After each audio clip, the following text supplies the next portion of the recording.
औज़ुबिल्लाहि मिनश्शैतानिर्रजीम बिस्मिल्लाहिर्रहमानिर्रहीम।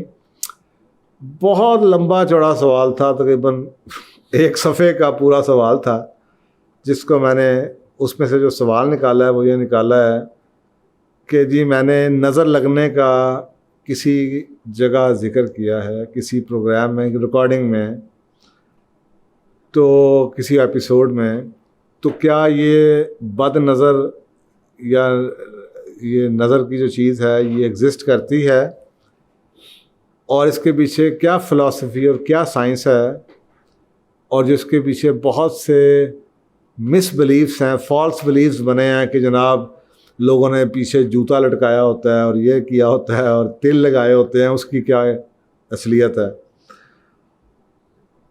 तो मैं अपने उसके मुताबिक जी आपको जवाब दे देता हूँ। कल के मुताबिक देखें, जो ईवल आई है ना, ये सिर्फ इस्लाम में नहीं, इस्लाम से पहले भी कई मज़ाहिब हैं जिसमें ये कंसीडर की जाती है। कम से कम मैं इतना ज़रूर कह सकता हूँ कि आलमोस्ट मैंने कई मज़ाहिब में देखा है, इसका ज़िक्र ज़रूर है और इसको माना जाता है। मतलब मैं आपको एक रीसेंट सिर्फ बाइबल के हवाले से एक सुना देता हूँ कि ग्रीक और रोमन टेक्स्ट में तो ये मौजूद थी, यानी कि आप सोचें ग्रीक, यूनानी और रोमन में उस ज़माने से ये चलती हुई आ रही है। बाकी तो दीन जौन से हमारे दीन इब्राहिमी हैं, ये तो बहुत रीसेंट हैं, इनकी हिस्ट्री बहुत कम है, तो उस ज़माने से चलती आ रही है। बाइबल में एक चीज़ लिखी, यहाँ तक लिखा हुआ है, ईट दो not the bread of him that hath N evil आई। उसकी घर से रोटी ना खाओ जिसकी नज़र बद है। तो ये ग्रीक सिविलाइजेशन, यूनानी सिविलाइजेशन में भी इसका जिक्र है, नंबर एक। नंबर दो, रोमन सिविलाइजेशन में भी इसका जिक्र है। नंबर तीन, तमाम दीन इब्राहिमी में भी इसका जिक्र है। और अब आ जाते हैं कुरान की तरफ। सूरह कलम सूरत नंबर 68 है, आयत नंबर 51। और बिल्कुल करीब था कि काफिर आपको अपनी तेज़ निगाहों से फिसला दें, जबकि उन्होंने कुरान सुना और कहते हैं कि ये तो दीवाना है। अब सवाल ये है कि कुरान सुना और ये कहते हैं कि दीवाना है, लेकिन इसको पहले ये कहा जा रहा है आपको अपनी तेज़ निगाहों से फिसला दें। इसका मतलब है निगाहों से कुछ तो होता है। ये तमाम चीज़ों में, तमाम सिविलाइजेशंस के अंदर ये एग्जिस्ट तो करती है, लेकिन इसके मायने और इसको हैंडल करने के बारे में चीज़ें फ़र्क हैं। इसी तरीके से सूरतुल फलक आपको पता है, कुरान पाक में 113 नंबर सूरत में, और हसद कर वन शर हासिदिन इज़ा हसद, और हसद करने वाले के शर से जब वो हसद करे। तो ये भी एक चीज़ कुरान पाक में इस चीज़ को ऑथेंटिकेट करती है कि कोई ईवल आई होती है, कोई हसद होता है, कोई जालिस की आंख होती है। इसी तरीके से सहीह जामी की एक हदीस है 4146, और अब्दुल्ला इब्न अब्बास रज़ी अल्लाह ताला अन्हु से रवायत है कि उन्होंने कहा कि रसूल पाक सल्लल्लाहु अलैहि वसल्लम ने फरमाया कि ईवल आई इज़ रियल, ये जो बुरी आँख होती है ये असल में ऐसा ही होता है, और ये इंसान को हाई माउंटेन से, ऊंचे पहाड़ से भी नीचे ला सकती है। ये बद नज़र होती है और ये इंसान को बड़े ऊपर से नीचे फेंक सकती है। लेकिन साफ ज़रा है कि हमारा दीन ये भी कहता है कि ये अल्लाह की मर्ज़ी के बगैर कुछ नहीं होता। तो ये ज़रूर पॉइंट याद रखा करें, ये वसीला बन सकता है, बद नज़र किसी के डाउनफॉल की वजह बन सकती है, लेकिन होगा ये एक वसीला होगा, मर्ज़ी अल्लाह की होगी कि अल्लाह ने ये चाहा होगा तो ये इसके थ्रू ये हुआ होगा। ये बात ज़रूर याद रखा करें, ये हमेशा से यहीं पे कन्फ्यूजन आता है। तो एक और हदीस है सही मुस्लिम की हदीस नंबर 5427, इसमें अब्दुल्ला इब्न अब्बास रज़ी अल्लाह ताला अन्हु से रवायत है कि रसूल पाक सल्लल्लाहु अलैहि वसल्लम ने फरमाया कि जो बद नज़र का असर है ये होता है, ये सच है, और अल्लाह ताला की जो डिवाइन उसकी डिक्री है, जिसका फ़ैसला है, अगर उससे पहले कोई चीज़ होती, अगर होती, तो ये एक बद नज़र या बदशगुनी होती, जिसका मतलब है कि ये कोई चीज़ है।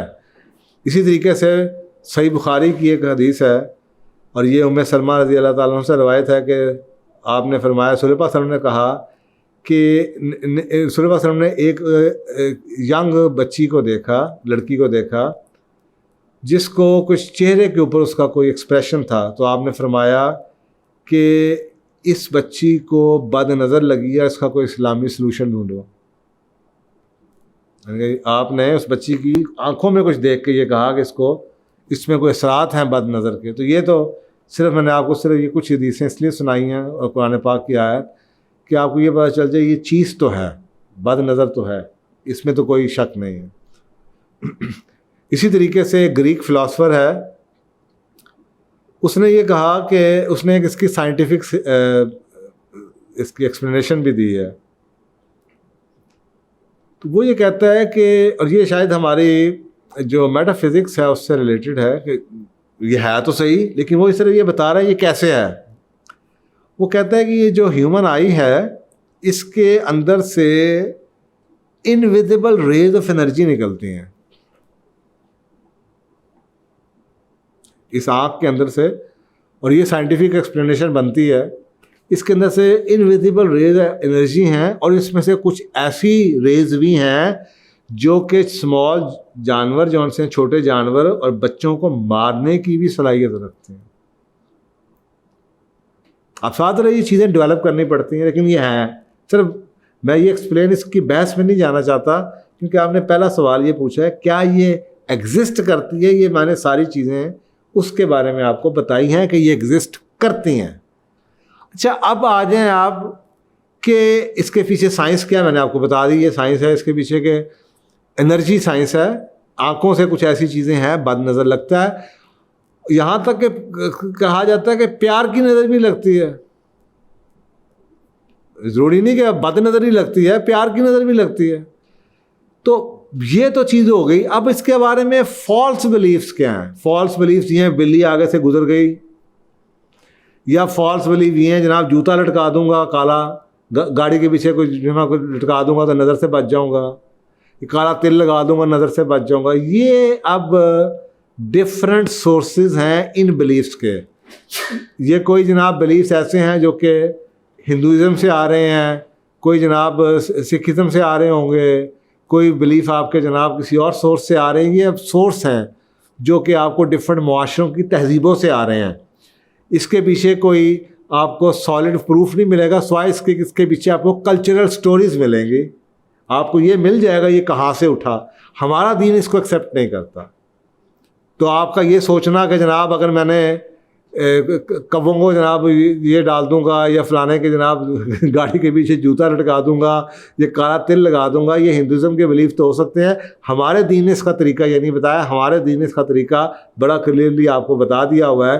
आपके सामने सूरतुल फलक है, सूरतुल नास है, उसमें ये बात कही गई। आपको वो पढ़नी चाहिए, आपको अपने ऊपर दम करना चाहिए। रसूलुल्लाह सल्लल्लाहु अलैहि वसल्लम दम करते थे, आप भी दम करें, उससे बचे। लेकिन दो चीज़ें हैं और इसका फ़र्क ज़रूर देखिए, ईवल आई होना और ईवल आई का असर होना, ये दो चीज़ें हैं। ईवल आई होती है, एक ऐसी बात ही है कि एक शख्स आप पे पत्थर फेंकता है, तो ये तो हक है कि हाँ पत्थर फेंका जा सकता है, बदशगुनी कोई कर सकता है, जेलस कोई आपसे हो सकता है, बुरा आपका कोई सोच सकता है। लेकिन क्या ये जो एनर्जी उसने भेजी है ये आप रिसीव करते हैं या नहीं करते, ये अब आपकी अपनी एनर्जी पे है। तो अगर आप ये एक्ट जो आपके सुबह शाम के अमाल हैं, जो इसकार हैं सुबह शाम किए जाते हैं, सूरतुल फलक पढ़ी जाती है, आयतुल कुर्सी पढ़ी जाती है, चारों कुल पढ़े जाते हैं, सूरतुल बकरा की कुछ आयत हैं जो कि आखिरी 3 हैं वो पढ़ी जाती हैं। तो अगर आप ये पढ़ते रहते हैं तो ये आपकी इम्यूनिटी बढ़ा देती हैं इन चीज़ों से। आपकी एनर्जी का लेवल ऐसा हो जाता है कि आप पे ईवल आई अफेक्ट नहीं करते।